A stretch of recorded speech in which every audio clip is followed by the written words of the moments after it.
So now we got a couple second leg behind everything. Oh, and we've started. So now I should probably do the proper introduction to welcome to the Tom 100 conversation. This week we have a very special person joining us, and I'm going to see if we can get Laura to join us as well. She's probably out gardening. Nice. Um, but she's like our Wonder Woman in our everyday Wonder Woman in our group here. Do you know Laura? I do. I know Laura. We met through, there's a mindfulness group in town. Hmm. So, yeah. And she is a musician, I understand. Mm-hmm. Yep, I'm in her band. I'm her drummer. You Oh, can believe really? that, yeah. Allegedly, Wow. we were going to get together for our very first practice, and then the quarantine happened, so that was fun. We've got Lauren. So, Lauren, how did you find out about the Tom 100 group, if you don't mind my asking?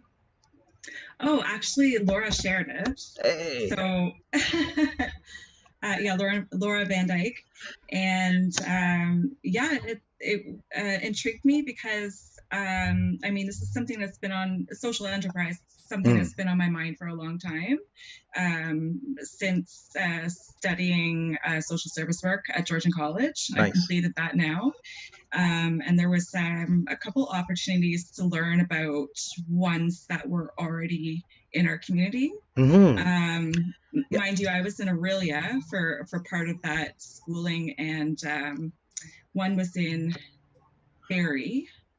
It was somewhat similar to Climate Action Team that we have in town, or Grey Bruce Sustainability Network. Okay, okay. However, they had started a a clothing store where some was like a retail price. Sorry, it was all secondhand. Some was at a retail price, and the rest of it was free. So Gotcha. essentially, anyone in the community could get um, a card. Like anyone that needed it could get a card, and therefore a membership to get anything that they wanted free. That's pretty amazing. Yeah. Probably needed. I should probably be taking advantage of something like that. Oof. But Oh my gosh, yes, consignment. We need a consignment store. that's one of the things. And one of my other friends, Sarah, do you know Sarah Goldman? I've heard the name. I think she was at the anti-racism meeting as Yes, well. yes, she was.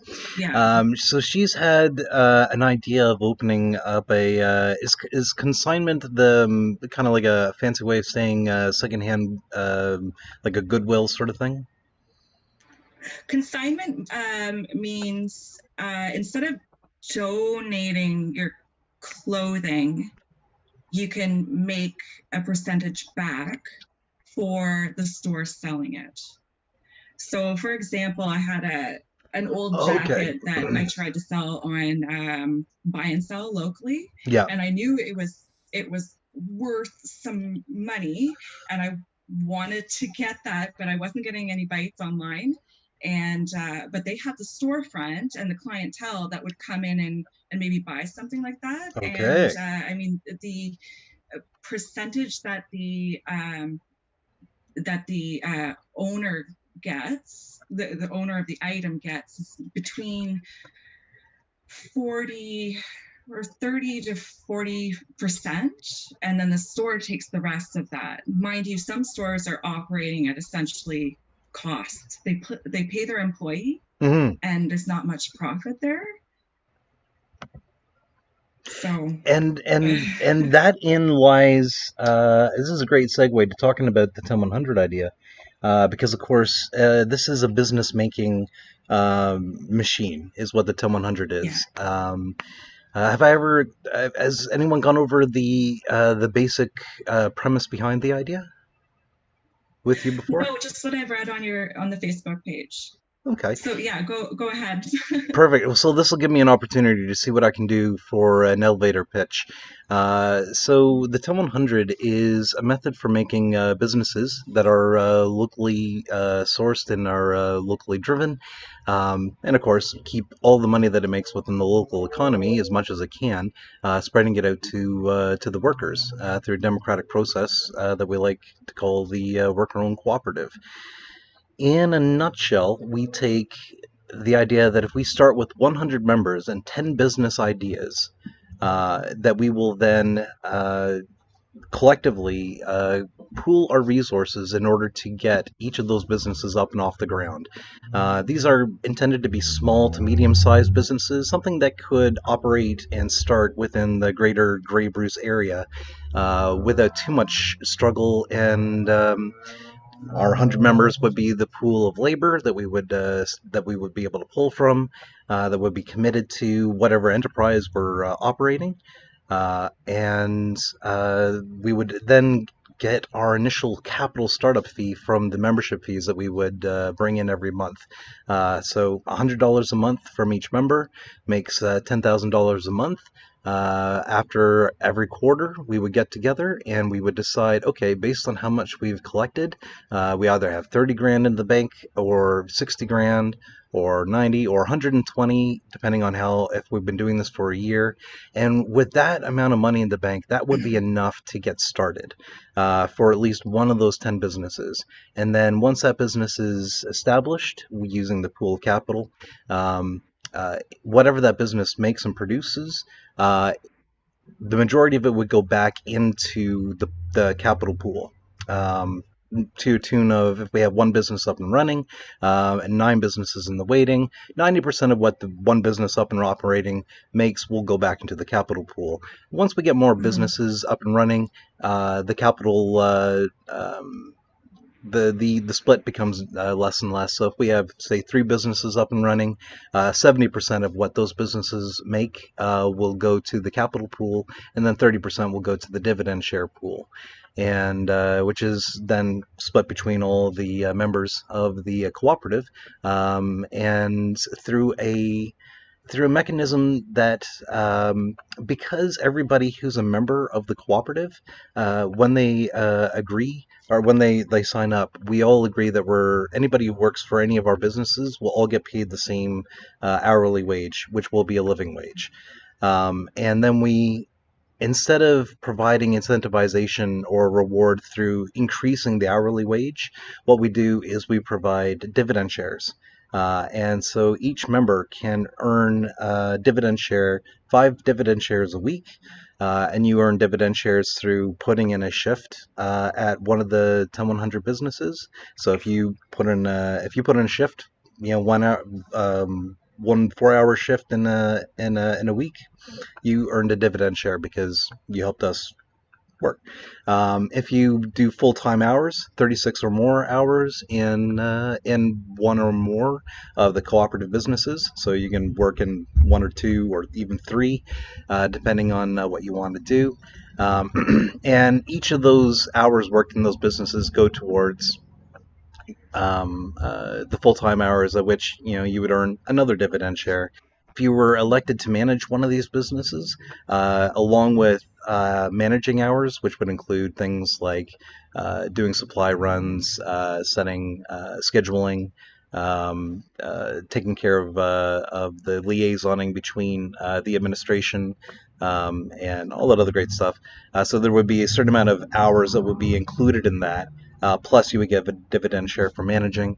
And another way that every member would have access to earning a dividend share would be through referring sales or generating a sale or generating revenue for the 10100. So the idea kind of is like, think of, we had like business cards with QR codes on them.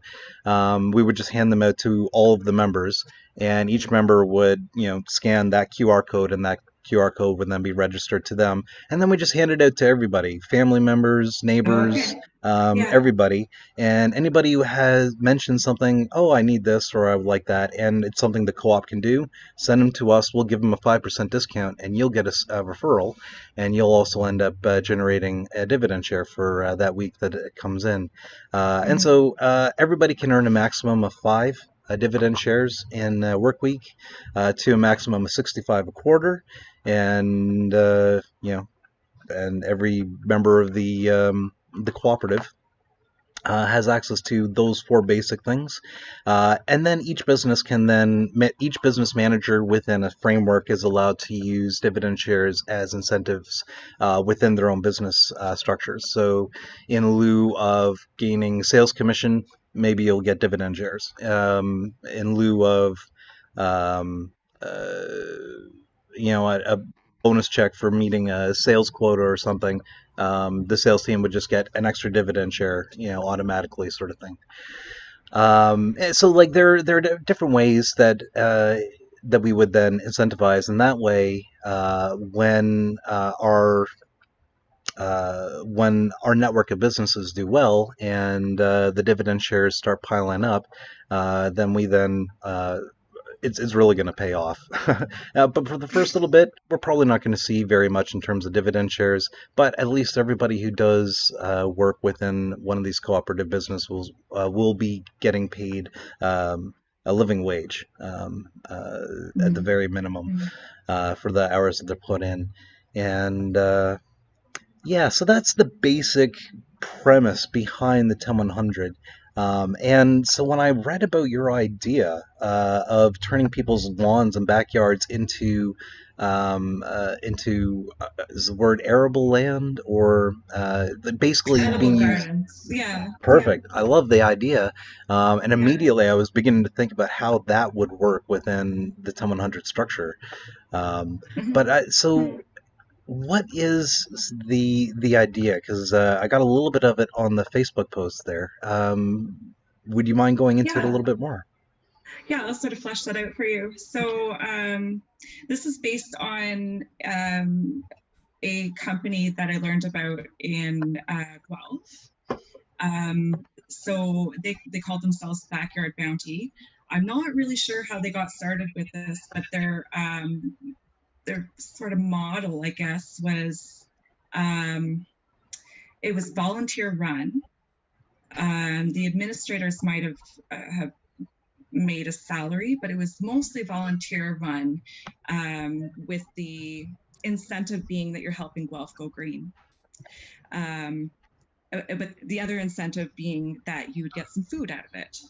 So Mm, volunteers were essentially paid a share, sort of like a CSA or community shared agriculture, but you're working for that share.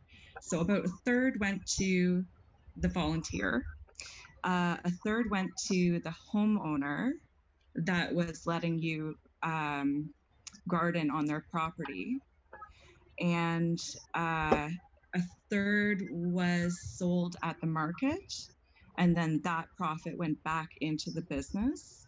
But I believe there was a bit of a startup cost for, there must have been some sort of startup cost to get the garden started, hmm.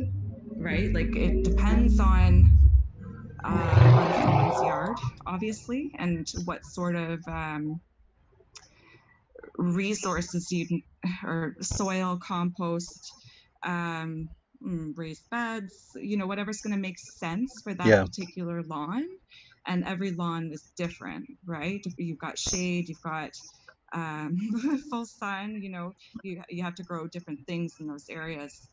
Um, so the way I thought it could work in Owen Sound, it's obviously going to look different because it has to make sense for our community.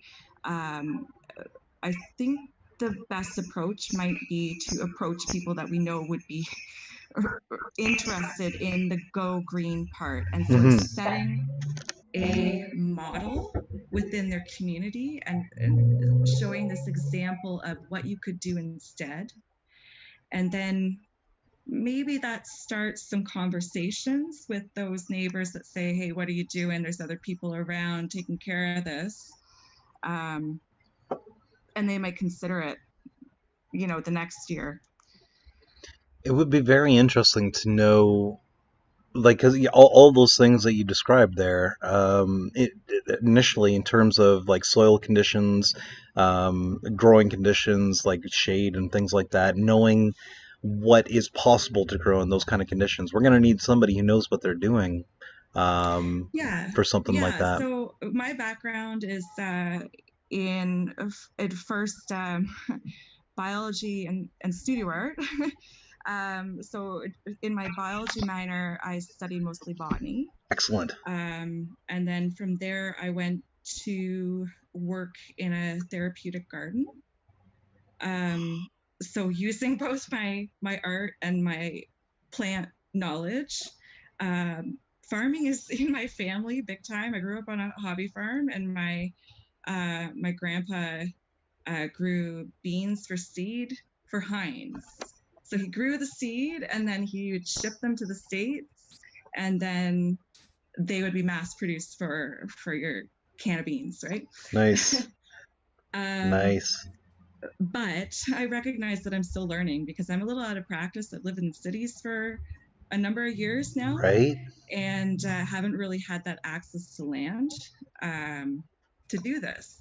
And where I'm interested in growing most is around permaculture, because it's not just about gardening per se, it's about changing your relationship with with land, nature, geography, Mm-hmm. um, because in order to your permaculture is all about sort of working within the systems that are already there. You're working with nature. It's power with nature, not power over nature, right? So if you got some edibles on your lawn, leave them alone, right? Like mint Yeah. grows wild. You can People eat dandelions. Mm-hmm. There's garlic mustard around. I've seen people on Facebook are making pesto out of it. I got to try that. But sort of you start with what's already there, Yep. Yep. and you're harnessing the energy from other systems in order to design work out of the gardening. So for one example of that would be using chickens, cows, goats, whatever, to mow your lawn. That's an Right. example that, I mean, doesn't work in urban agriculture. I mean, Um, I mean but that's old school lawn mowing there. That's like English I, estate, right? yeah. Um, but yeah, like essentially designing the labor out of it because it is so labor intensive. Um, no-till farming, right? Mm. So that's something that I'm trying to learn more about, instead of like digging up grass, and exposing the soil and letting the microbes die from direct sun, Right. or um, losing that carbon, right? I never even considered that. Harming the soil, right? So I'm trying to Huh. learn about how to build up soil rather than dig down to soil, if Yeah. that makes any sense. It like the idea of And I no know. tilling. Like Mhm. my first thought was like, well, geez, how are you gonna plant stuff then? Like, I mean, but Yeah, then again, like that's what nature does, like regularly. If you didn't yeah, harvest the wheat, forests it are would, soil builders. right? Forest gardens. And then you'd naturally have like bison or deer or something, to eat and masticate it all up and make it all amazing and Mm, yeah, mm. interesting. Hmm. Yeah, so I mean, I've only been here for 3 years. I don't know exactly how this would work, what it would look like in Owen Sound, but I mean, I'm really open to hearing what anyone else's perspective on that would be someone that has a little bit more experience in the area. I know a couple people that farm, but outside of town, Yeah. that are using the permaculture method. So they might be a good resource for I us. mean, I'm at this stage of the game. I've come up with a theory about how to raise the capital to get these projects off the ground.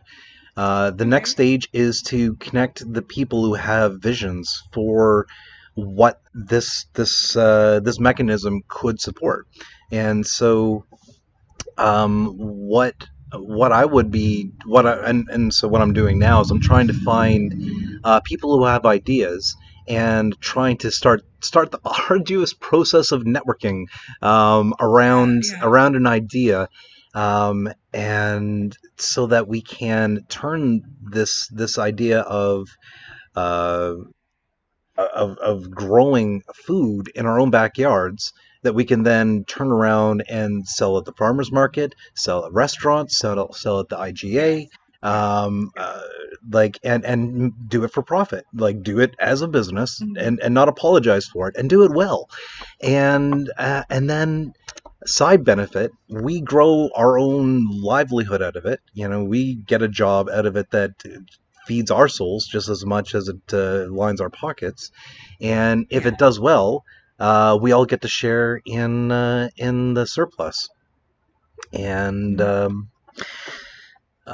and there's a whole bunch of like democratic processes in there as well. There's visions for after we get 5 or 6 businesses up and running, and we have a lot more in terms of money to play with, for lack of a better term. If we have 5 or 6 businesses that are on average turning over hopefully more than 50 grand a year, hopefully between 100 and 300 grand a year each, then by the time you get 5 or 6 of them, then all of a sudden you're making possibly Mm-hmm. millions of dollars, and which is great. That sort of money absolutely flows throughout the Grey Bruce on a regular basis, and there's no reason why we shouldn't be able to grab hold of some of that and keep it within the Grey Bruce rather than it's being siphoned off to like the Waltons or Home Depot or wherever else it's going to be, right? And Yeah. or Zayres, whoever owns Zayres these days, or No Frills. Oh golly, it's like Loblaws needs any become any more billions of anyway, doesn't matter. So the idea and the hope is to we need to come up with a snazzy name and a business plan for how this would work within the 10100. So, generally speaking, we would need to figure out how big we wanted to be when you got started, with the understanding that when you get started off the ground, it's going to be fully funded because that's how our funding model works. We keep piling up pools of money until we have enough money in our bank account to start something, and then we start it debt free and we buy all of the equipment not on credit. It's we own it, and now its only purpose is to now start making us money. And so from day one, the only people we owe money to is ourselves, and which is a wonderful place to be in because then we can just like defer paying ourselves back until we've got businesses up and running and we're making money hand over fist and we're just laughing, right? That's how I'm approaching it. As the membership grows and as people come in, my hope is that people who have more business experience than I do, and I do have some. I've helped manage a bowling alley. I've which was a very incredible learning experience. Hung out with entrepreneurs for the better part of 20 years and watched how they sort of uh, come up with business ideas, grow the capital, and then go out, sometimes win, sometimes fail, and want to take the idea, one of the ideas, I'm rambling, but one of the ideas of and the reason why I want to start with 10 different business ideas is that diversity, especially in an area that has such seasonal swings as the Grey Bruce Mm-hmm. does. Um, it's inevitable that your patterns of when you make money are going to be seasonal. And so if we have multiple businesses that are all making money during the different seasons, we've got, Yeah. snow clearing businesses for the winter months. We've got lawn care businesses for the summer months. We've got, and so like our people who are doing the gardening at or doing taking care of the produce during the week, and we would have like a network of people whose job it was, 4 hours in a week or 8 hours in a week would be to just go around and check on XYZ different gardens, Yeah. and they just take care of that on their own time, sort of as members within a certain time frame as worked out between them and the manager, which would also probably be the person who understands what's going on here, but ultimately would be the position of manager would be voted on by the members of that particular business. So so bringing it back to how I would perceive this at this stage of the game, because again, still in the process of developing this, and as more people come in, it's going to develop because every person comes in with such a vast experience that I always learn from, and always makes these ideas better. And that's what I want to go for. I don't want to be immutable, thinking that I've got it figured out. I want to be open to the best possible practices. All right, that having been said, uh, we come up with the business plan, and around so we need to figure out how many people we're going to need, how many gardens we want to have, which I guess would be determined by how many. What would be the appropriate term for these places? I'm using garden just as a matter of habit. I'm not sure what you mean exactly. Oh, Could we so call them a garden too? yeah, Or we like could call them clients or sites, or is that yeah, okay? garden sites. Yeah, fair enough. Okay, so depending on how many sites we're going to have started, is probably going to determine how many laborers we're going to need to get this up Yeah, and running. There's probably going to be a division of labor between. We might have a team of people whose job it is to show up one day and make a whole bunch of boxes and then fill it, and then another person whose job it is to go around and then plant it, figure out what the ideal grouping is, and then another person whose job it is to maintain it. And then we call all hands on deck come harvest time, and and then we might even have another team of people whose job it is to sell the produce. Um, yeah, yeah. and so we would within the 10100, um, we would add up all that ahead of time and figure out what that budget is for the quarter. And that would then become the starting cost. And so, that reminded me. I had a question when you were describing the stuff that you observed in was it Guelph or Yep. Kitchener? Yeah, that area. The backyard bounty group, you mean? Yes, yes. I'm getting a Okay. note here saying my connection is unstable. Have I gone a little robot E? Yeah, so it's mine. It might be Zoom then, such as life. I've been told Zoom is not a great platform, and I've been exploring the possibility of using open source platforms to continue the things going forward. But I am a victim of convenience, and everybody during the quarantine seems to be using Zoom and is acquainted with Zoom, and everybody seems to have it installed. So here we Yeah, are. nobody's bombed yet. Mm, very true. Um, so yeah, so we would add up all the people, the different roles that we would need. I would imagine something like this would be incredibly seasonal. So, based on the fact that the 10100 just as a matter of routine operates on a quarterly cycle. It would make sense that it would operate through spring through, or I Yeah. guess, yeah, Yeah. spring through So you summer. could be building boxes around March even, right? Yeah, yeah. Um, Oh, that's true. We could do a yeah, it's three-quarter just our version of we'd it. save a lot of money if we were seed saving and propagating ourselves. Yeah. Um, but that might be a thing that we have to scale up, like before you'd want to say have a greenhouse. Like I could do some at my place, Hmm. but not hundreds, right? Right.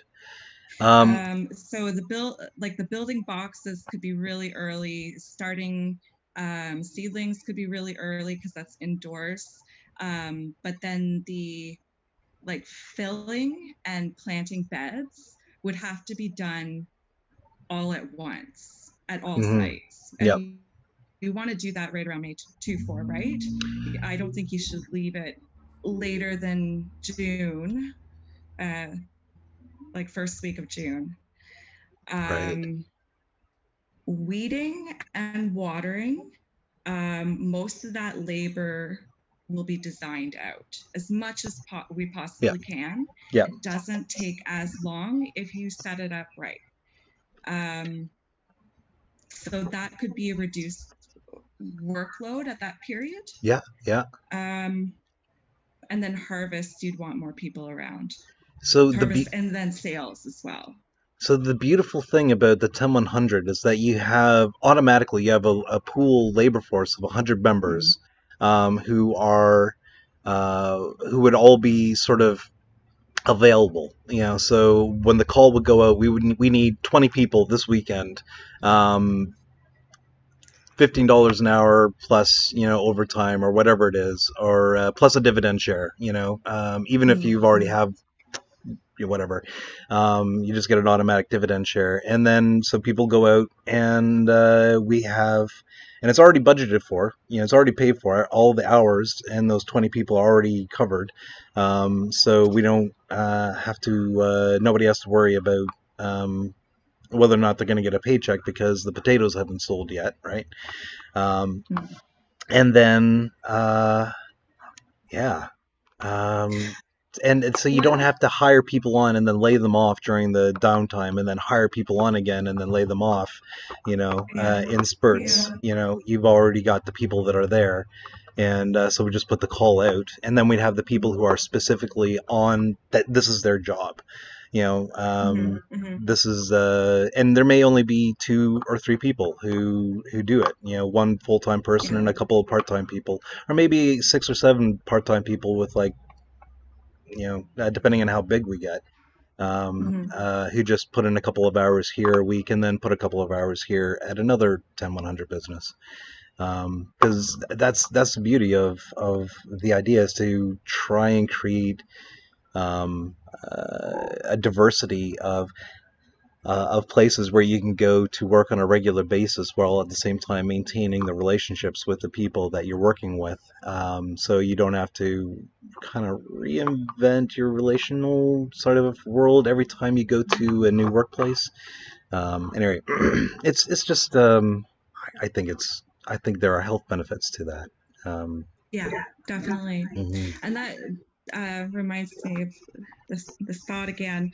Um, my concern would be transportation in this town Mhm. because of sort of being in a valley and depending on what community, not everyone's going to be able to walk or bike.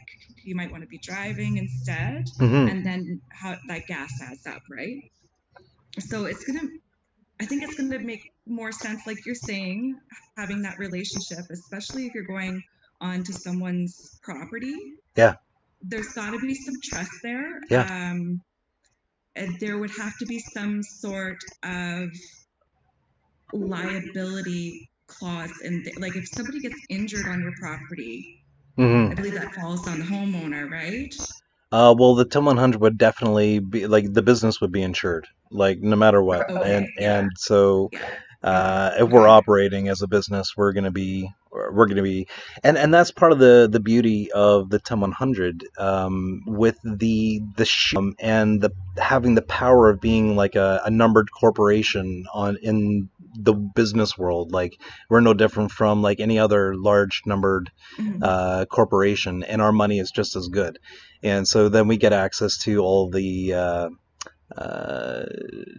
the kind of buying power that 100 people strong gets you versus one person strong gets, so that we can cut down on those sorts of costs.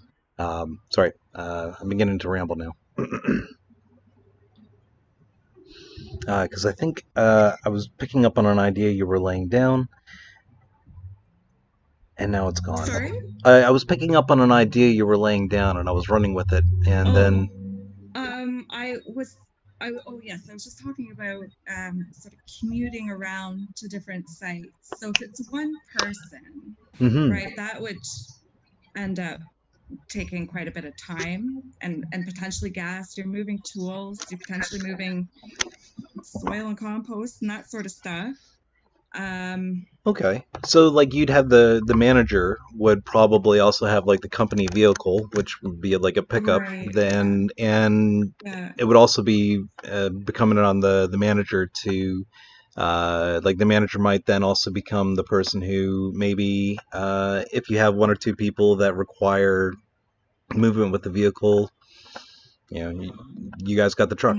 Mm-hmm. Either they can Mm-hmm. take the truck or the manager can do a taxi service and eat up a couple of managerial hours that way, Yeah. and so definitely ways around that. Because remember, uh, this is a business, and if it's a cost of doing business, it's something we can write off, which is great. Okay. Yeah. And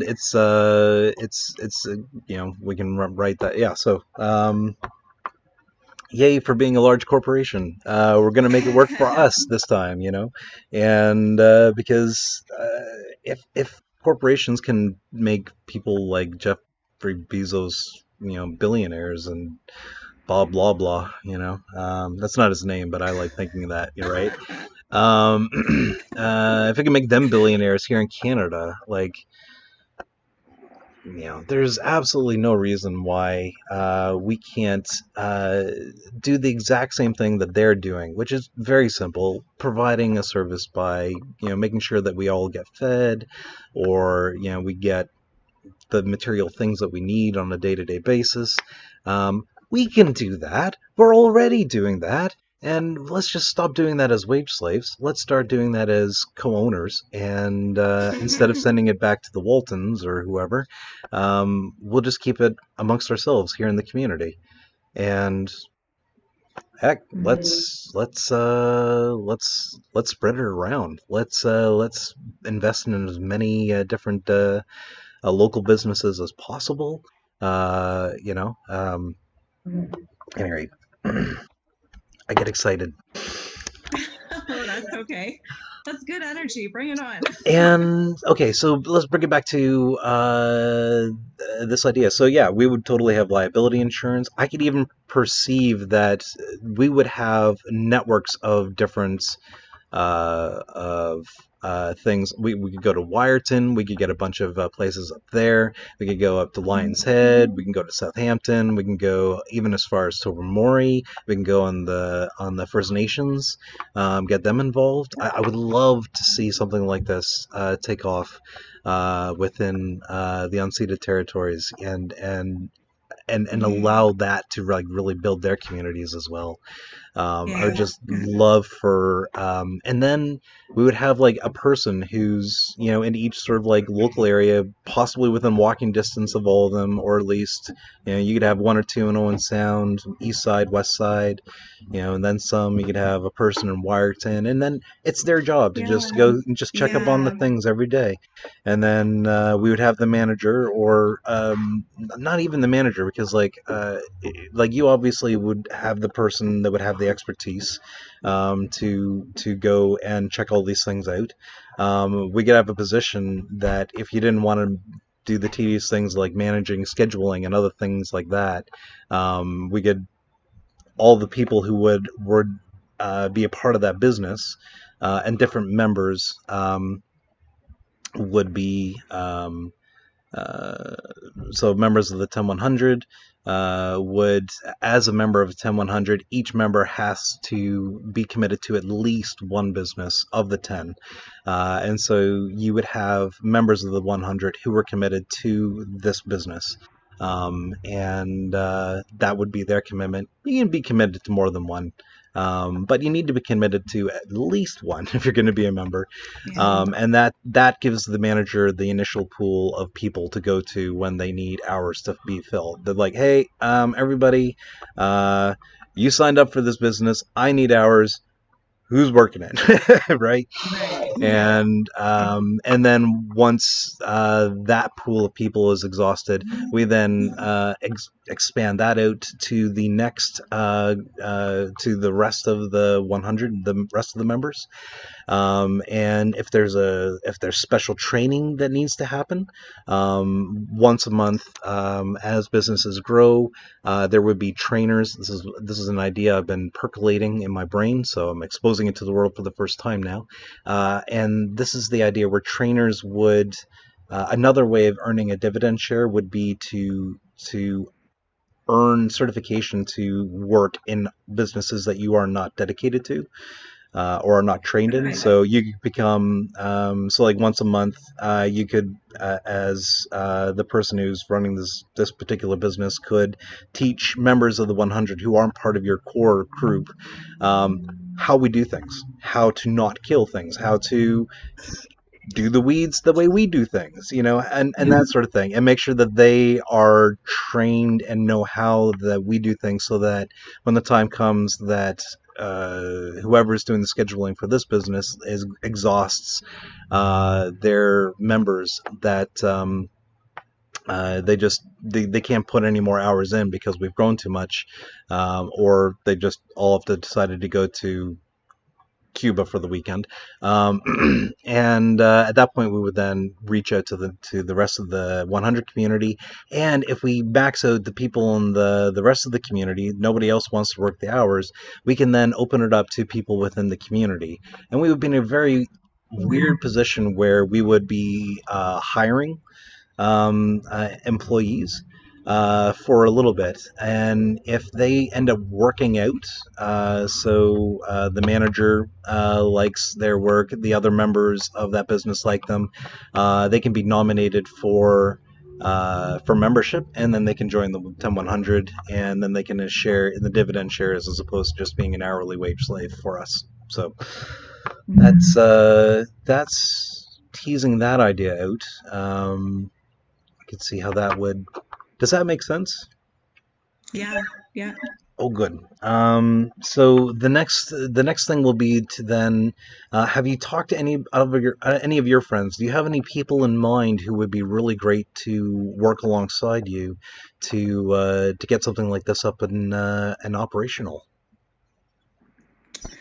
Well, Laura actually crossed my mind. I know she had a different Oh idea yeah. that she mentioned, but I know she started her own garden. I know who's talking about their gardens right now, so I'm keeping an eye out. Um, Right? yeah, Laura and M.A. Sturley was someone that came to mind. I know she's well, who knows when things are going to change, right? But lots of people are It's the at end of work the and world spending their as we time in the know it. garden. Yeah. But I could also sort of feel out on Grey Bruce Gardening website. Yeah. Yeah. So, Laura hasn't joined us today, but she's our secretary major, and we've been working on creating a list. So we again, part of this is going to be in networking. I have an idea for opening what I've been calling a sports bar for geeks, which is Which, sorry? a sports bar for geeks Oh, or nice. nerds. Yeah, right. It's my crazy harebrained scheme of how I'm going to get paid to play Dungeons and Dragons for a living, right? And also to create a world where like an environment that just screams childhood memory, bliss, and delight. The kind of places where I Mm, think Chuck E. Cheese wanted yeah. to be, but just made a really wrong turn with animatronics or Nostalgia, something. right? But to create a magical kind of place where I want to be, and I want my kid, like I know my kids will want to be, and I know other people's kids will want to be, and I know other people's families would want to be, and I know like geeks and nerds and dreamers of all ages will just delight in coming to. So that's my business vision, and I figure it's probably going to take about 800,000 or so to get it off the ground, or at least 4 years ago I figured that's how much it would cost me, and it's probably going to be a bit more than that now. All of that to say, 10100 is my vehicle for getting that off the ground. Mm. And so right at the moment, we've had a couple of different ideas as well. There was an idea for a tattoo parlor, Wow. and well, it's brilliant because once you have the supplies, and the supplies are, I mean, they're not inexpensive, but they're manageable. And then it's all basically labor and expertise of the artists involved. So if you can bring a couple of artists in who are okay with, instead of getting uh, commission, are getting paid a hourly living wage plus dividend shares, um, and we can still charge the same competitive pricing that tattoo parlors charge, then all of a sudden that becomes a very, very beautiful profit margin that if we were to, the startup cost is somewhere in, I think we priced it at somewhere between 30 and 40,000 for the quarter to get a shop uh, up and running in terms of equipment costs and location costs and insurance and blah blah blah blah blah. Um, and uh, and in terms of having a team of four artists, so three artists and one manager, and one front person. So it's like a total of five people.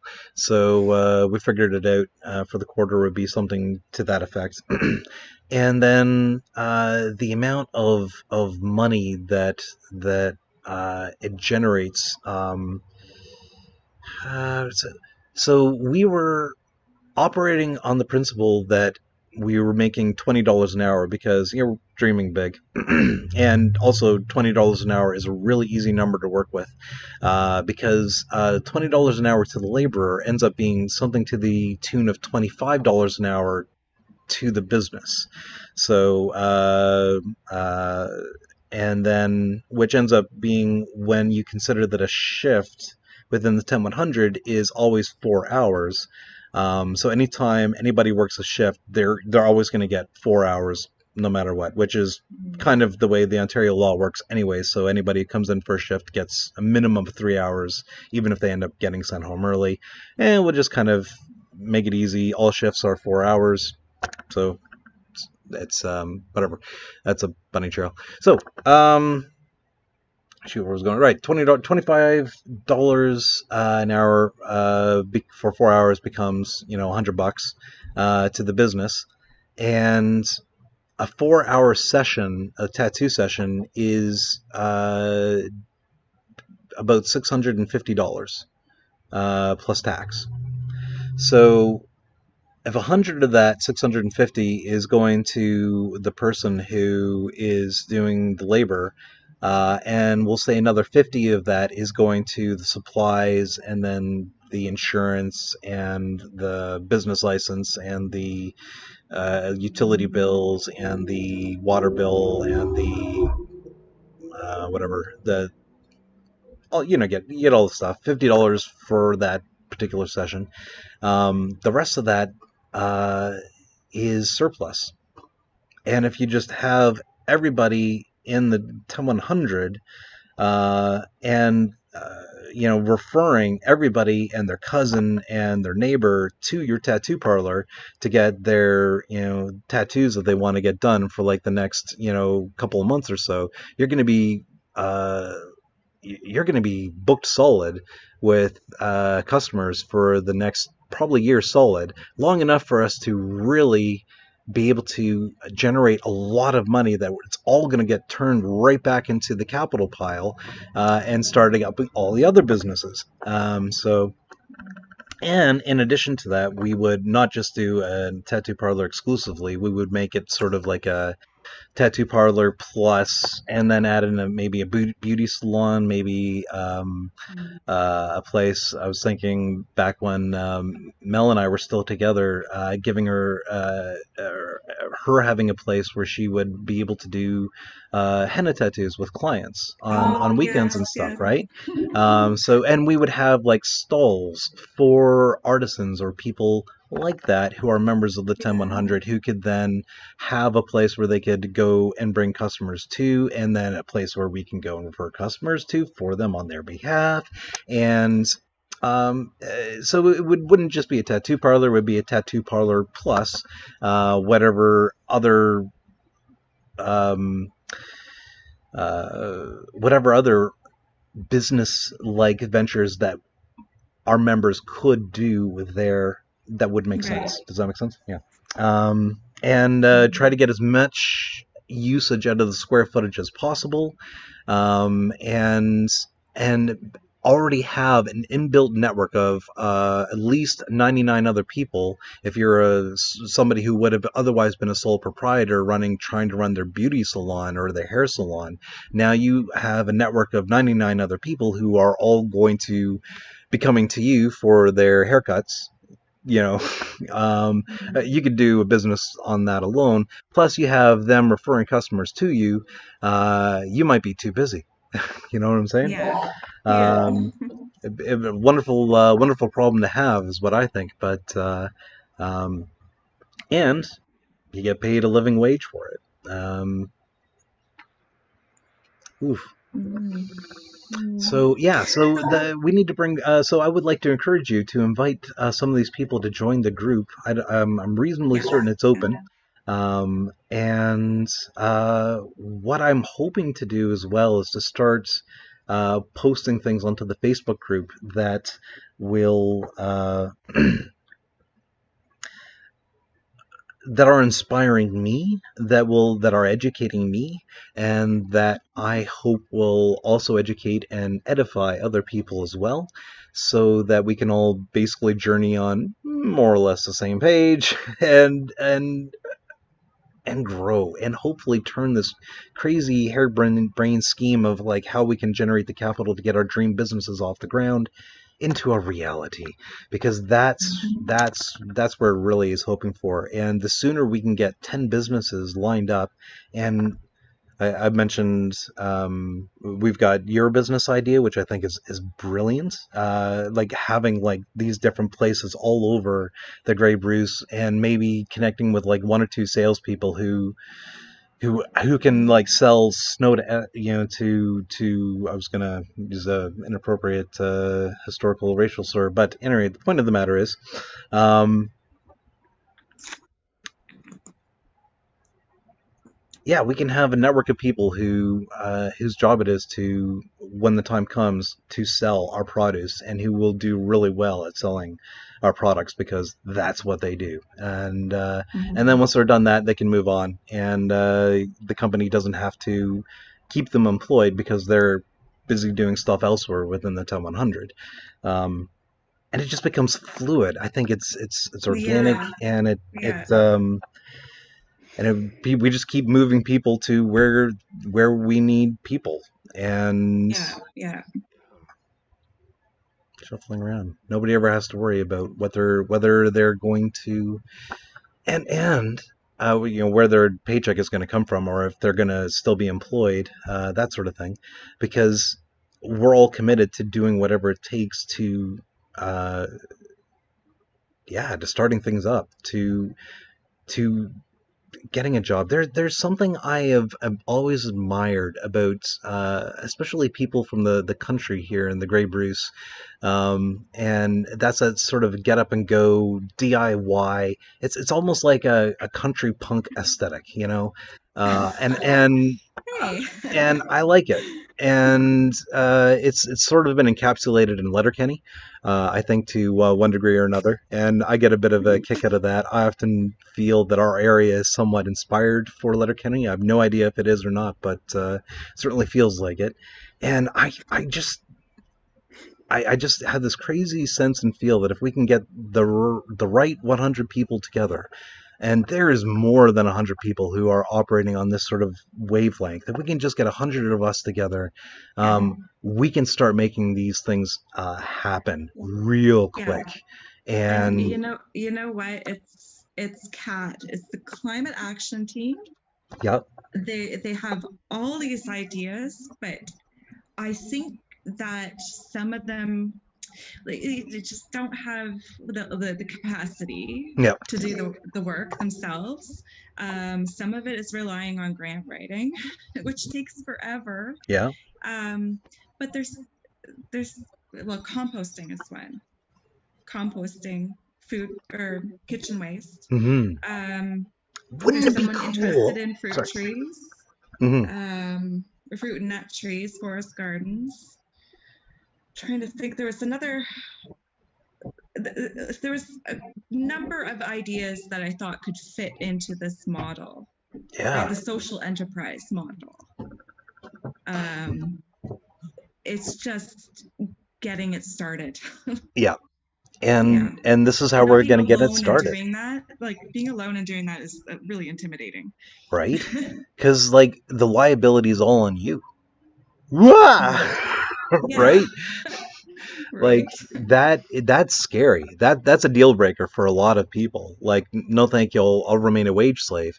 But the beauty of spreading the risk out around 100 people is that it's on not no one single one of us is liable for anything. None of us are going to lose our houses out of this. You know, the only thing Mm-hmm. we're going to be out is maybe $100 a month because of our membership fees. Okay. And if it Yeah. all goes belly up, there is a strategy for how we take and liquidate assets and then divide it back up based on what, I mean, everybody's going to be putting in equal amounts every month, so it just gets Mm-hmm. put back out to everybody. So there is an exit strategy. I don't like thinking about it, but I think it's important. And so it is there. But Okay. um, and again, it means that we don't lose our houses if one of the businesses Yeah. goes belly up, you know, if it is unsuccessful. Um, and there are three different kinds of businesses within the 10100 as well. There are the surplus mandated businesses, so they exist to make money. There are benefit businesses that do not have a surplus mandate; they just have to benefit us. So Mm-hmm. that's cool. Those get started up, and those are going to be things like childcare. So Okay. one of the things that I want to make sure that we offer to members of the 10100 community is that anybody who's working for any of our businesses, you automatically get childcare just as a benefit. Congratulations, Great. we're watching That's your wonderful. I kiddos, don't even have kids, but I'm like, whew. right? You know, so if you know, if you have like an ankle biter who's not at school, or you've got you know, a bevy of kids that need minding, you know, before you get home at 8 o'clock or whatever when your shift is over, we have after school programs that we've got all planned out as part of the benefits, and they get started up alongside like the very first businesses.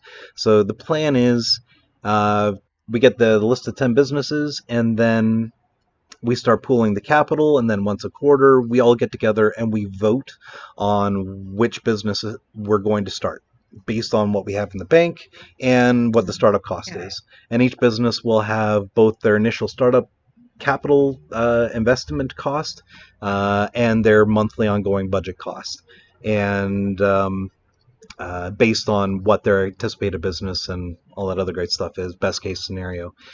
And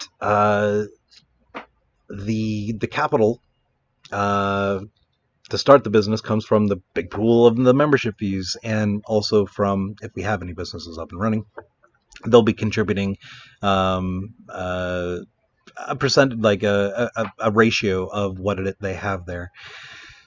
Oh, I'm beginning to repeat myself, partly because it's still a percolating idea, and and I want to see. So yeah, your business, it'll have, it'll probably be like it'll be stretched over 3 quarters, because we would start like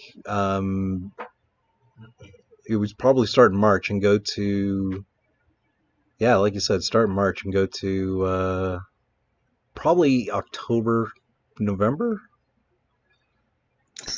You know what, it would be Late yearly. September, early October. Yeah. Whenever your first freezes, right? Yeah. Because then, if you have anything left and it freezes, then it's gone. And then you have uh But we'd potentially only start at March if we've got new clients that mhm. we need to build boxes for, or Mm. anything like that.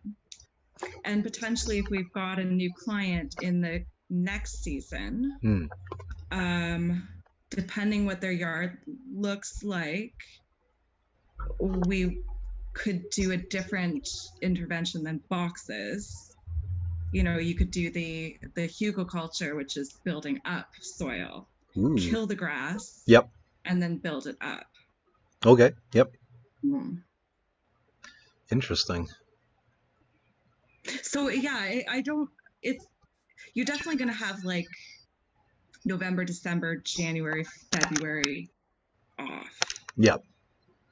Mm. Which would normally be a concern for somebody, but as a member of the 10100, there would be other businesses that you would be available to plug yourself in part-time or whatever, just to tide over until springtime's coming up and we need to start lining up what the things are going to be, because even if we start building boxes in March, there's going to be prep before all that's going to need to be covered. And I would imagine, and even over the course of the winter, because I've been absolutely fascinated by the idea of reclaiming old factory spaces and turning them into like LED warehouse style greenhouses, right? Oh, I thought Uh, you were going to say like a rave. oh But yeah, raves too. no. I mean, everyone's no, probably we couldn't use greenhouses as a rave. No. Sorry, I pictured flashing lights. Where are you going with this? I mean, there are aspects of the 10100 that would totally be open to events, and well, that's the third line of business is side businesses, which are anything from one-time events to business that you can propose, that you can then use your dividend shares that you've earned over the quarter. You can invest that into a side business that is operated by the 10100 and executed by the proposer of the business for things like maybe 4 hours a week. It's your job to go out and on along the Bruce Trail and take pictures. All right, and so each member of the 10100 can have a side business that they can propose and operate, or like they can have. I don't know if there is a cap on the amount of side businesses one can have. For There'd probably be a cap on the amount of side businesses one can have for them for as an individual. But if you were to get together with like 3 or 4 other people and do a side business, like say a side business where you organize um, a group vacation to Cuba, and then the dividend shares pay for that. So then everybody who wants to go to Cuba just puts a dividend share in at the quarterly meeting when they're when we figure out what we do with our dividend shares, whether we cut ourselves a check and get pay capital gains taxes, or whether we invest them back within the 10100 for things like side businesses, where instead of getting a check, a dividend check at the dividend time, um, I then get those dividends paid out in the form of it's now my job to walk on the Bruce Trail for 4 hours a week and take pictures. So it's just different ways of getting paid, and it's what my entrepreneurial friends all do. With their profits, they rarely pay for anything. Their business is always sending them on vacation for some reason, for fact-finding missions to Cuba. Right? It's fascinating, and we're just going to do the same thing. And we're going to write it off as much as we can, and whatever we can't, it's fine. The business is paying for it, and we're just going to go on the business time. And then once we get 6 or 7 businesses up and running, same principle, only turn it into housing.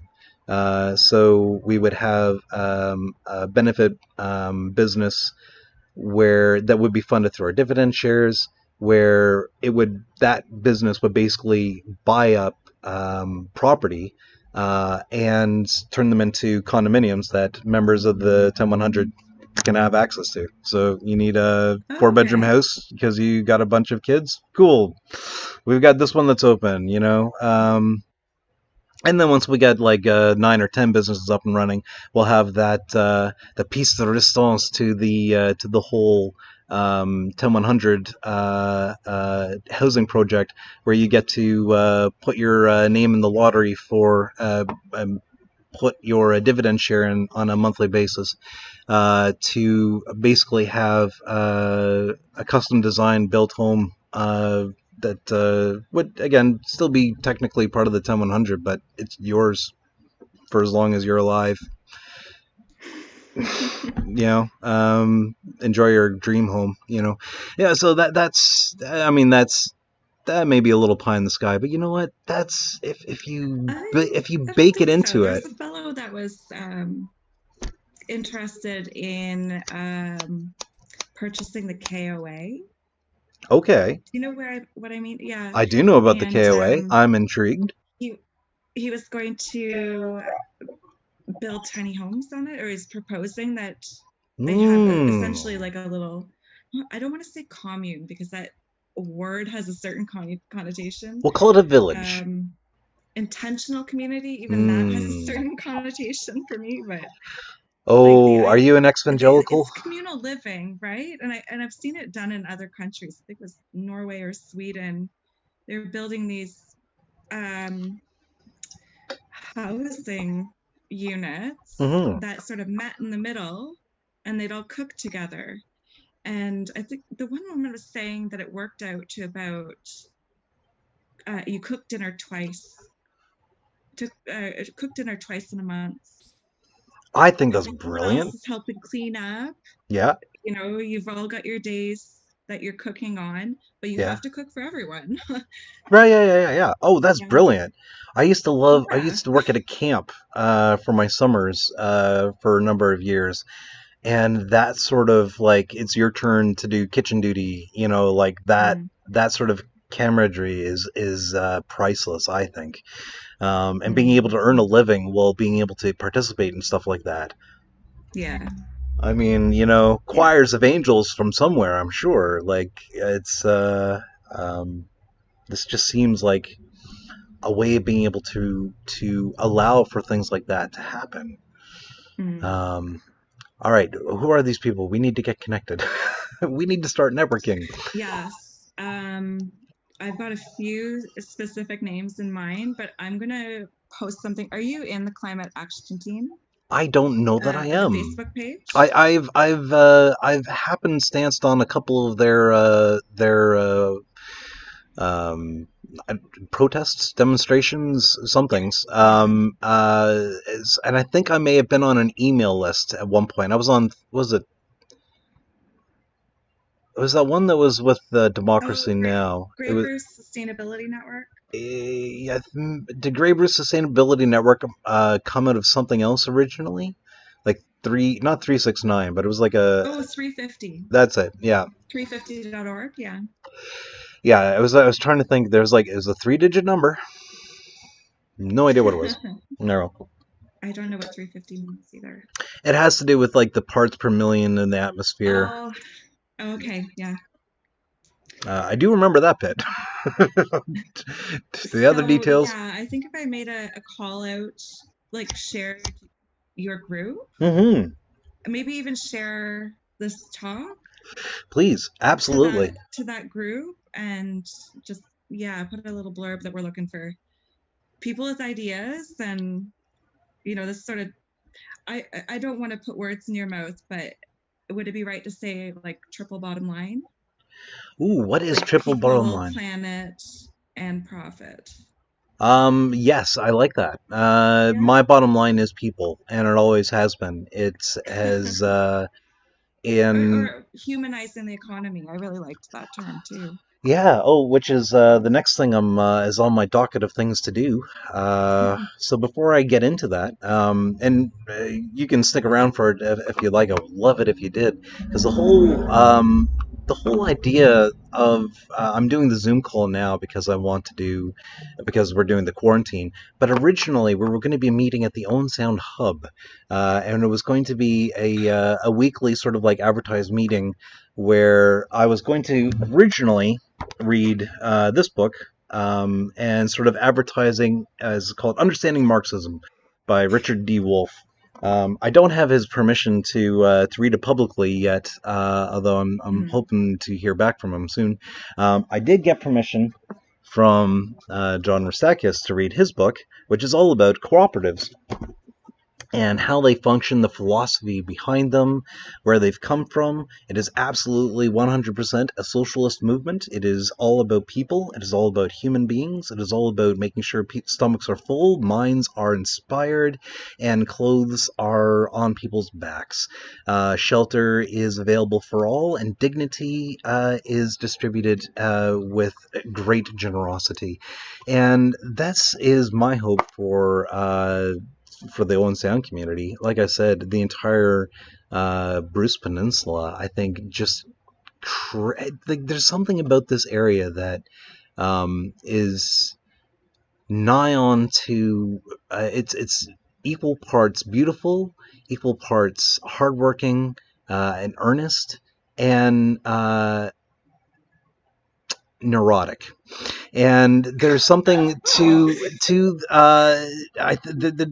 a certain blend of that makes this area. I want to think it's unique, but at the same time, I have this hope that if we can get this 10-100 idea to work here, we can get it to work anywhere.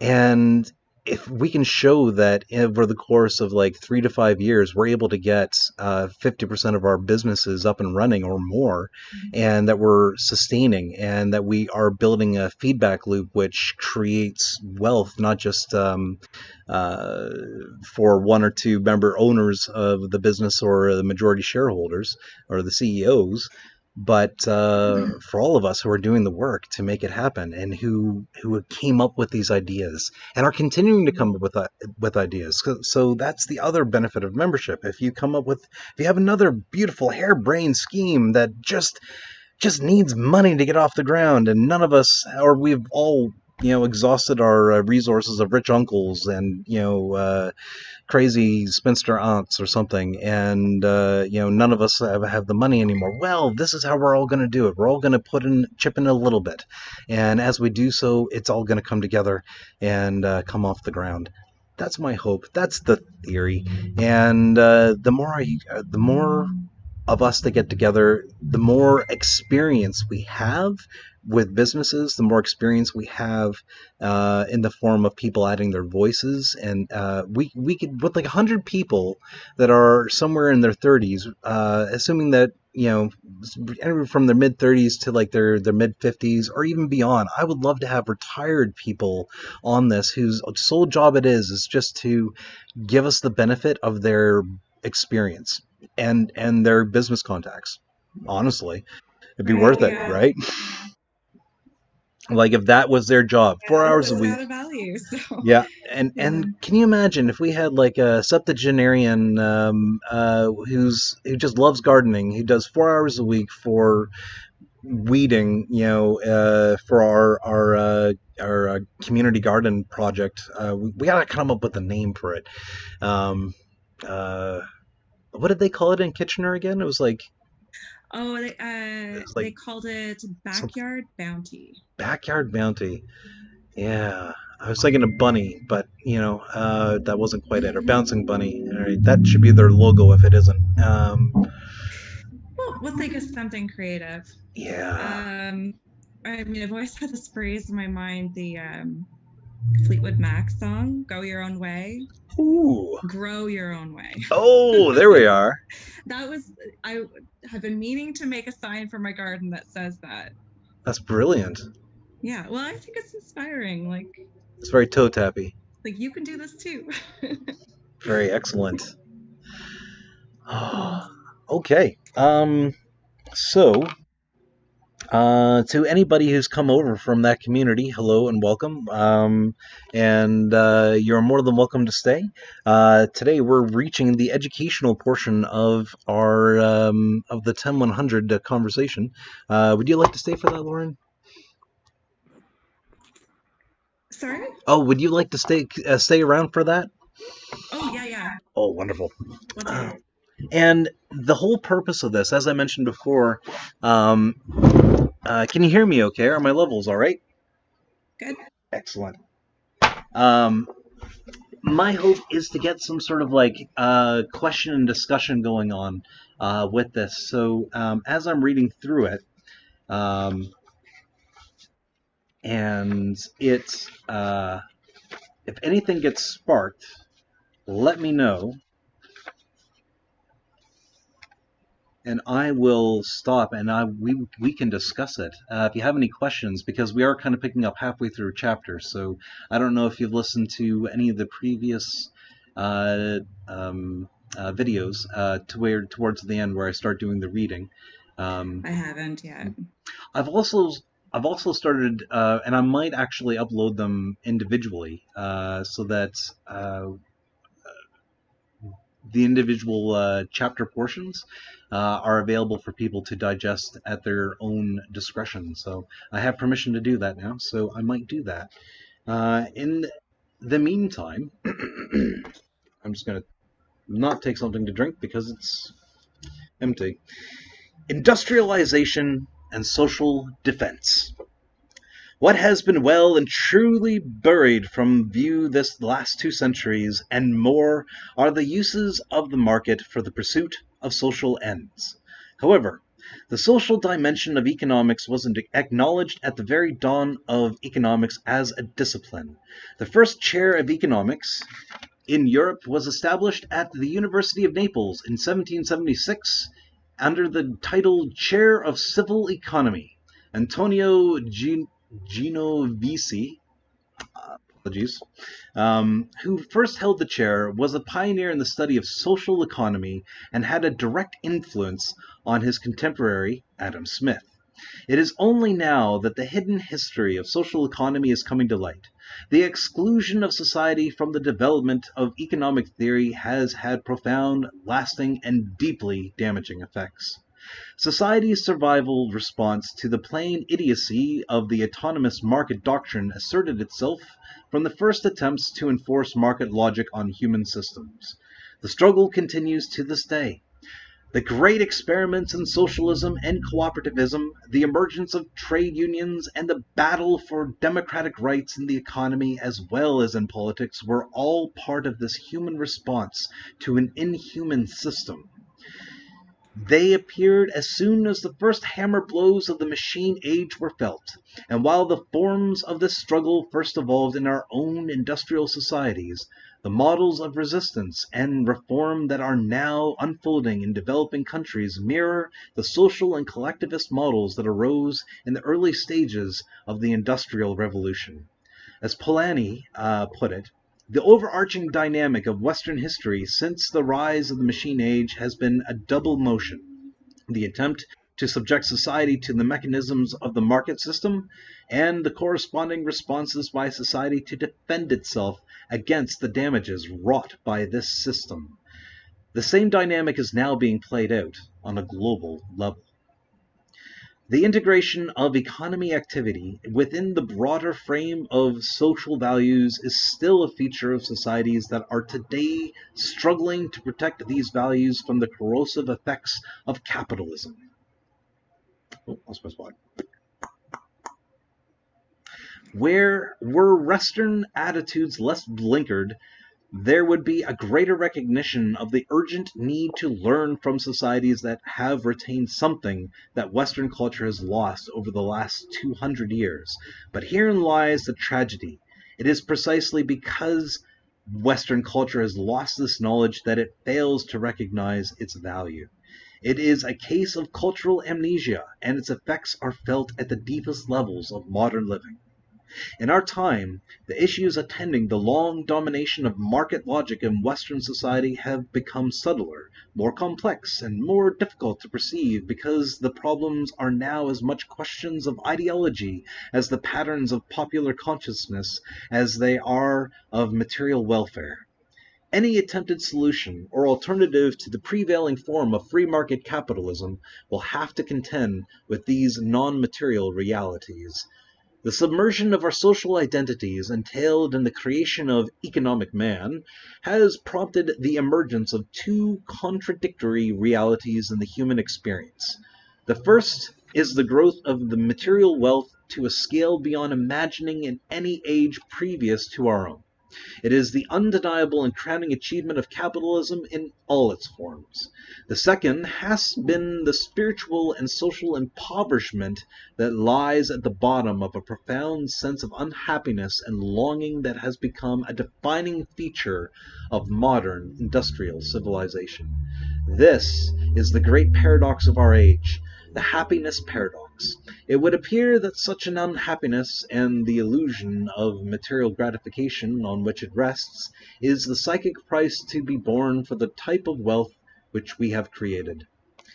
The severance of the individual from society and the pathological inflation of individualism that is its counterpart are at the foundation of free market psychology. These are essential conditions of our material wealth and at the same time the source of a profound spiritual malaise that makes us incapable of deriving the happiness we seek from the wealth we consume. It is as if the myth of Tantalus has materialized in the spiritual condition of our culture.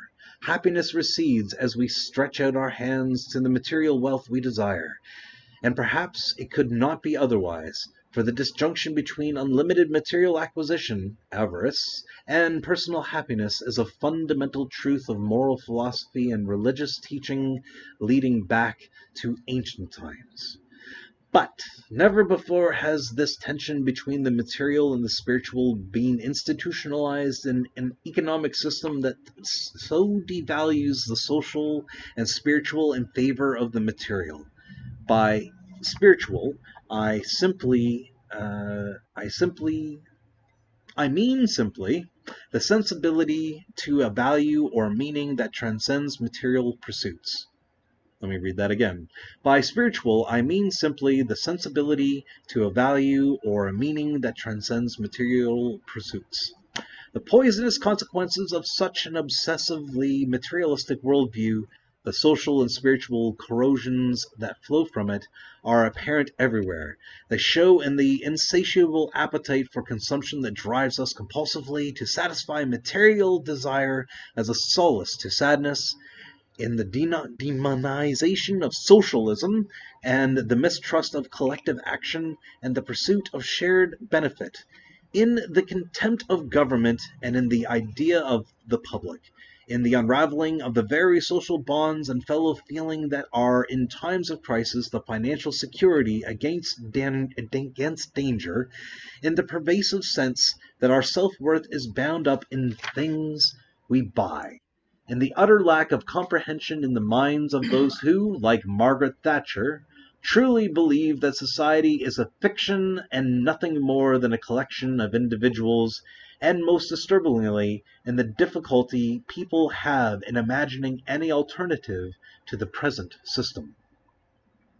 This inability to imagine an alternative is the final triumph of the ideology. As William Leach put so well, the enthronement of consumerism and the acceptance of corporate capitalism as its social mechanism has diminished public life, denying people everywhere access to insight into other ways of organizing and conceiving of life, insight that might have endowed their consent to the dominant culture with real democracy. It is here that the most difficult, the most necessary work must be done to advance a more fully human vision of what economies might be and how such economies might be constructed. Alternatives do exist. The effort to construct economic systems with a more human face has been attempted since the dawn of the industrial age, and the impact of these attempts on capitalism has been decisive in making our own market system more humane. For the task has been not only to construct a more humane alternative to the free market model, but also to humanize the model we do have.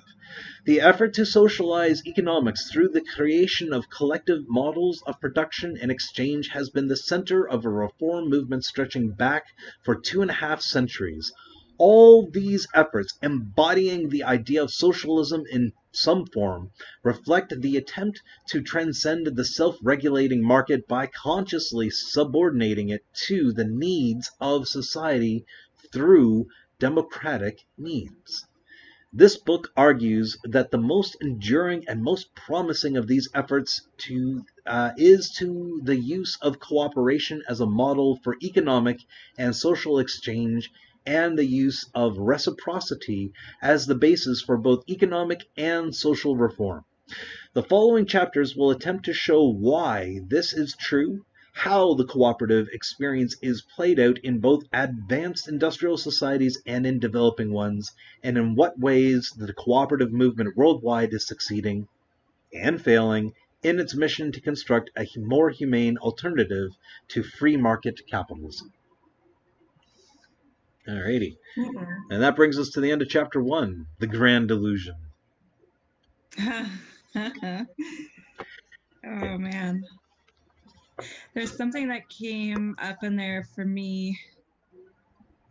Well, a couple things like being excluded from even creating this market system.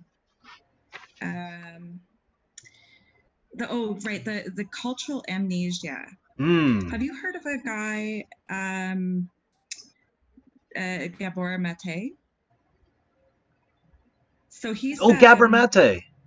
Gabor Mate. Gabor Is that how Mate. I Yeah, say? the brain guy, right? He's a psychiatrist, I think, Yeah. and I'm anyways, very he's familiar with done him. some real groundbreaking research on addiction and seeing addiction as a result of alienation. Yep. And I Yep. believe Marx talks about alienation too, doesn't he? I'm learning about it. That's Okay.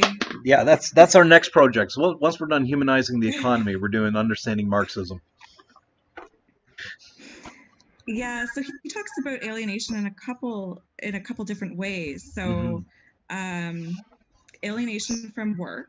So today we've talked about not being a wage slave and enjoying the people that we're working with and having that sort of creative aspect in Right. our work that makes us feel alive, and alienation from ourselves, from each other, and from nature, Hmm. and that those all those things are making us sick. But specifically with alienation from one another, like, because I think there was a line in there about something in there that triggered a memory of the way urban planning houses in some countries and in the past where the parlor was in the front or the living room Mm-hmm. and people sort of socialized in the street, Yeah. right? And Yeah. now, like, your backyard is private and it's all fenced around, and the I the mean, living room is at the back of the house now. mm, It's like, don't talk to one another, I mean, right? for those of us who enjoy wandering around our backyards in the nude, I mean, I can appreciate not wanting to necessarily inflict that on the world without their consent. Um, Yeah, don't do that. Don't do that up front. no, um, no, I have a very very public backyard, so I don't get to do that. But if I had a reasonably high fence, I totally would. Anyway, Yeah. Yeah. There's another, you had read something about, oh yeah, this happiness, obviously coming from mm, materialism, and that being just a total lie. yeah. Um, and again, like another sort of metaphor that I've taken from gardening all these years is the idea of abundance and depletion, right? And like, there's some things that you just don't do in winter, Mm, right? Like, you don't have fresh fruit. You no. don't, oh, it infuriates me when people wear t-shirts inside in the winter. It's like, no, winter is for sweaters, right? Like, these are sort of things that come and go with the season, Okay. right? And like, as much of a pain or inconvenience it seems, inconveniencing yourself is actually really good for you. It gives you more gratitude Fair enough. for when those things come around again, right? Right. Right. I don't know. That's my thought. That seems like a really interesting. It's like a because I've had this thought for a while. I've been sort of deconstructing my. I often like to joke that in a previous life I was a church planter and a missionary, and I don't mean in a former incarnation. I mean like 10 years ago. Before my world kind of fell apart, and I've been kind of deconstructing. And as I've been doing that, replacing my worldview from like one where I was created by a god for a purpose and my corporeal body is just a container for my immortal soul, to one where I now understand that I am a complex chemical soup that started with the Big Bang, that and got a lot more complicated with the explosion of a bunch of stars, which created all the elements that now comprise my body, which is amazing. That all of these, anyway, it doesn't matter. And the point of the matter is, been coming around to this idea that for so long. Like I was working a factory job before my brain broke, and I had to stop. And it was so unnatural. I would wake up, especially during the winter, and I would be inside a like a windowless warehouse from the time before the sun was up, and the sun was already setting by the time I would be getting out. So I would spend entire days with no natural light at Yes. all, and standing in one spot, putting things on a board, screwing things on a board in place for 8 hours a day, more like 9 hours a day, and it broke me. It wasn't Yeah. that alone. It was a lot of other stuff, but that is not a natural state for a simian migratory land ape, um, and uh, so as part of my recuperation, as part of my healing, I've been trying to figure out what am I going to come out of this doing, because I can't be a vegetable. I can't sit still. I can't not contribute. I can't not give back to life. Um, and but at the same time, I can't be a wage slave in a box that I never get to see light at while my children grow up without me. You know what I mean? Yeah. And how do we create something that gives me the dignity that I crave as a human being? Mm-hmm. Uh, and how can I do that for as many other people as well? Like through thinking all this, you know, idea of humanizing the economy, listening to Richard Wolff. I don't know if you've ever listened to any of his stuff. No, Um, writing it down. I will. You know what? I'm going to start posting some really good listens to. There's the one that actually is the inspiration. Was the lecture that he gave sort of after this book was being released, where I was introduced to the idea of a worker, the concept of a worker-owned cooperative, and what it actually practically means, how it functions, and that has basically inspired this journey to this conversation that we're having today. So the lecture would be Understanding Marxism by Professor Richard D. Wolff with two F's. And I found it brilliant. It was quite possibly one of my first introductions uh, to unapologetic Marxism and criticism of capitalism. That was beyond just, man, this job sucks. You know what I mean? And um, having oddly enough, it provided a way, because like I was thinking, how could I become a sole proprietor for a business that is a sports bar for geeks, which you know hella risky. I mean, that's Yeah.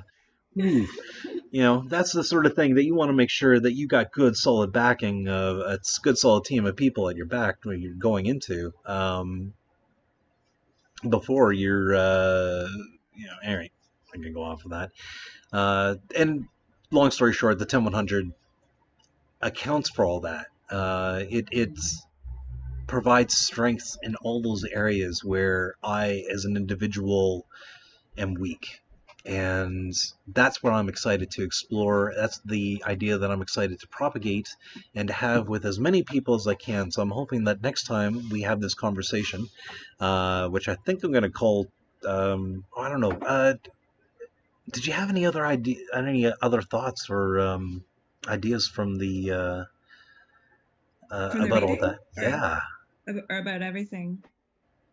Um, I don't know. I'm always someone that needs to sort of sit and digest, and then absolutely. yeah, I'm going to I be can always post it on the Facebook page.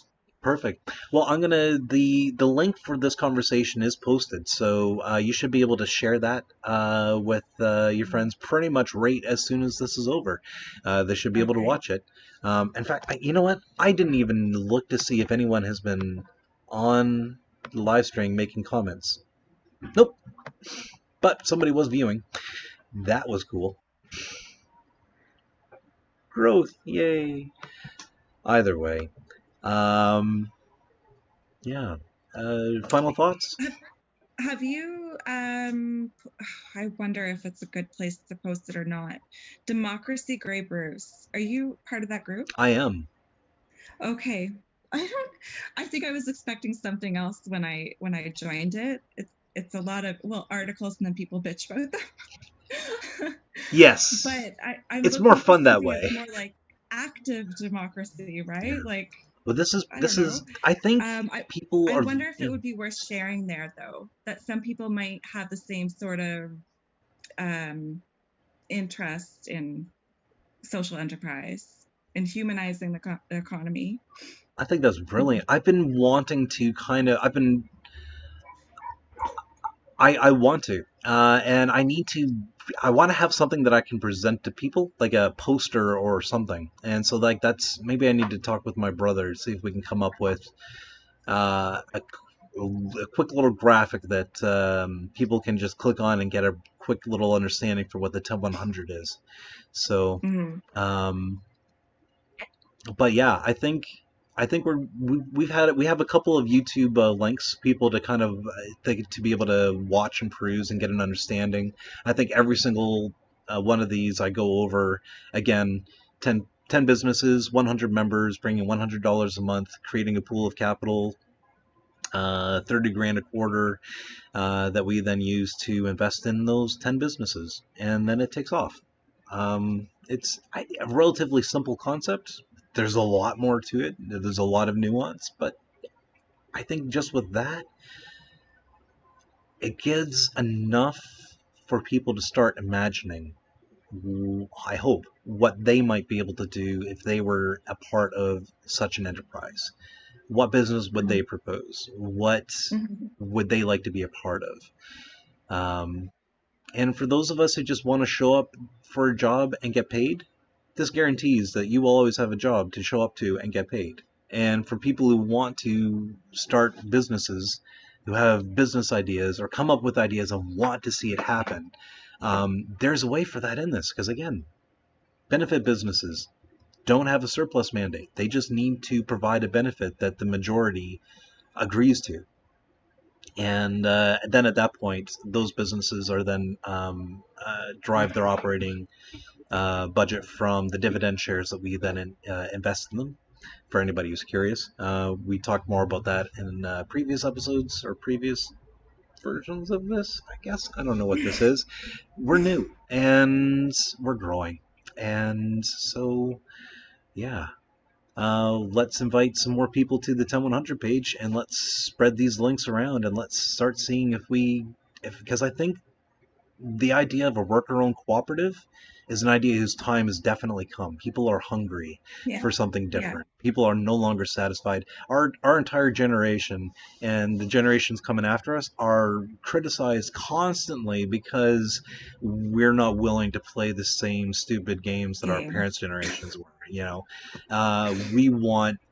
We're not willing to be wage slaves because we're not getting anything out of it. We are really getting the slave end of the wage that our parents never did. And this is our way out. And it's Mm-hmm. doable. Like, I would scrimp and save and go without just so I can invest $100 a month into something like this so that this could create the next job that I'm going to go into. Mm-hmm. And yeah. I'm just thinking of a couple more people that we could contact or groups we could contact. I really want to make sure that um, our newcomers, Mm-hmm. newcomers and immigrants. Oh, geez, I forget the name of the group. Oh, But they the refugees or the no, there's like a newcomer organization that helps people oh, sort of settle here. I think Mel. And I think Mel just got a job working for them, or oh, no, no, doing. no, I'm familiar with this group. Oh, okay. Yeah. Oh, you're talking about something Yeah. different. Never mind. Oh, anyways, I want to make sure that this goes out to that community as well within Owen Sound, Yes, because I mean, absolutely. there's going to be so many more ideas by Yeah. bringing in diverse people. Yes. Yeah. And we want diversity is going to be our strength because we need to have businesses that are busy during the winter, that are busy during the fall, busy during the summer, and busy during the spring. So we need a Yeah. diverse. We need Variety. diverse. We need diversity. Mm, Yeah. okay. Yeah, so invite as many people in as you think are interested and aren't scared by the idea of or the word socialist, who are intrigued by the idea of being a part of a democratic work environment. Yeah. Yeah, we're meeting every Monday, 5 to 7 ish. Probably not quite to 7. It's nice outside. I want to Oh, get out there before the sun sets. yeah, me too. Alrighty then. Well, thank you so much for joining me today, Lauren. And to Oh, anyone who's thanks for doing watched, this. yeah, and to anyone who's been watching this as well, straight to the end, and to you as well, Lauren. It's my life goal to remind everybody that I ever get a chance to meet that they are, in fact, and are indeed awesome. And if no one has, yeah, You're awesome too. well, thank you. I'll take that. Thank you so much for doing this. I think yeah, it's overdue. Excellent. All right. So next week we'll see you at 5. Yeah. Take care.